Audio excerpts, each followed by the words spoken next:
Buenos días, hago mi disertación general de la semana. El tema fue la doctrina de la cristología, segunda parte, enfocado en la aplicación personal de los principios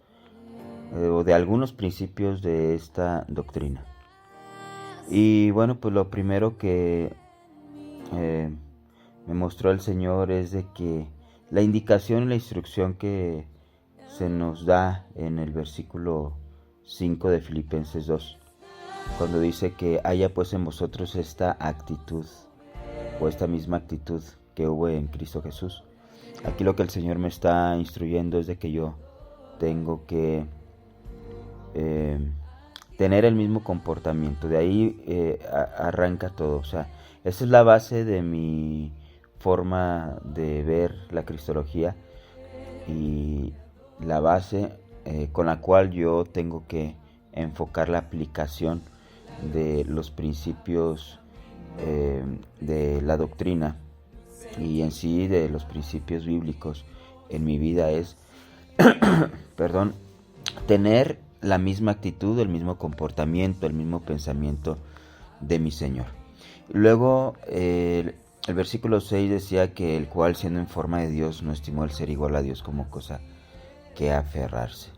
Allá está hablando de que nuestro Señor Jesucristo, hablando de la naturaleza divina, pues Él existía antes de tener un cuerpo biológico, pero existía en forma de Dios, igual a Dios, igual al Padre, igual al Espíritu Santo. Pero Él por amor se despojó a sí mismo, o sea, hubo un despojo de toda esa gloria con la cual participaba en la preexistencia. Porque si recordamos en Juan 17:5, cuando el Señor Jesucristo dijo al Padre en oración: yo te he glorificado en la tierra, he acabado la obra que me dice que hiciese. Y luego le dice: glorifícame pues al lado tuyo con aquella gloria que tuve contigo antes que el mundo fuese. Y es otro versículo que nos arroja que el Señor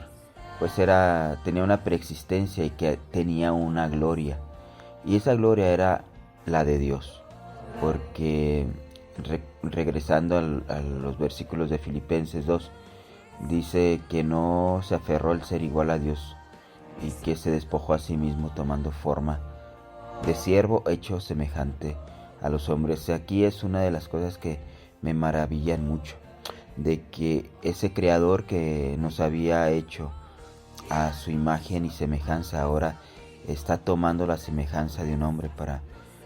que por amor ofrendar su vida, ofrendar un sacrificio. Ese Dios poderoso, grandioso, todopoderoso, ese Dios maravilloso que no podemos entender con nuestra mente humana, el creador del universo y de todas las cosas creadas, se hacía hombre para vivir como un humano y vencer en esa condición humana, vencer al pecado, vencer la tentación.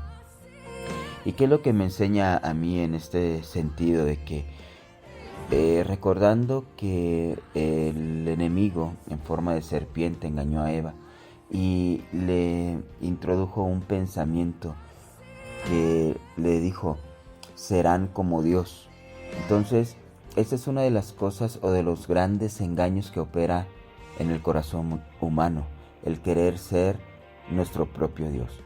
el rehusar querer someternos a la autoridad de nuestro Creador para tratar de ser nuestro propio Dios, estableciendo nuestros propios principios, estableciendo nuestras propias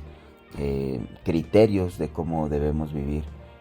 en la vida. Y eso, pues ya como cristianos estamos luchando por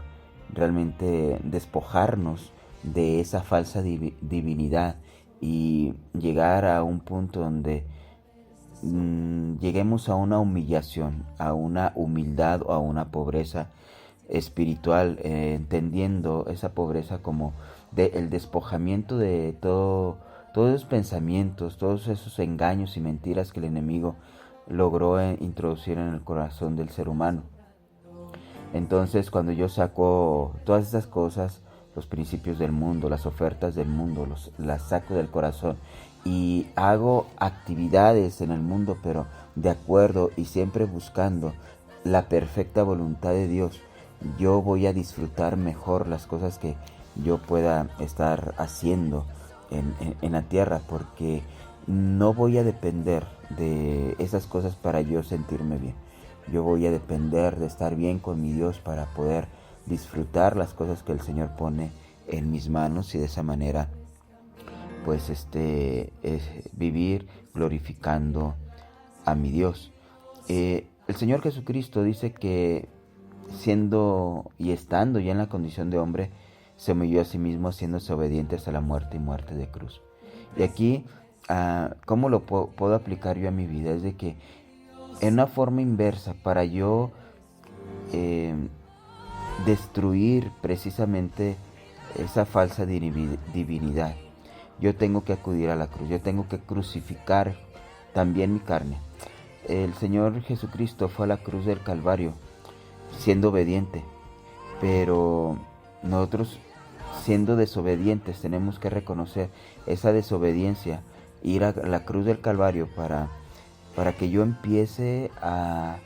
en base a la cruz, ahora sí, comenzar a vivir en una obediencia a Dios. Esa es una de las diferencias que yo pudiera pues ver en relación a mi Señor Jesucristo y a mí. Él, antes de ir a la cruz del Calvario, él fue completamente obediente, porque el objetivo de la cruz del Calvario era